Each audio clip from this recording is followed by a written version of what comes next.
কোটা বিরোধী আন্দোলনকারীরা সীমা লঙ্ঘন করছে বলে মন্তব্য করেছেন স্বরাষ্ট্রমন্ত্রী আসাদুজ্জামান খান কামাল।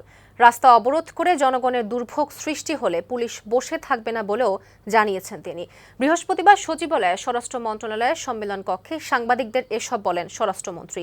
এ সময় তিনি বলেন, যারা আন্দোলন করছে তারা শিক্ষিত, মেধাবী, তারা কেন রাষ্ট্রের বিপক্ষে যাবে এমন প্রশ্ন করেন তিনি। এদের ডিমান্ড যেটা আছে আমরা শুনবো, কিন্তু শোনারও একটা লিমিট বোধহয় থাকে। তারা বোধহয় এগুলি ক্রস করে যাচ্ছে।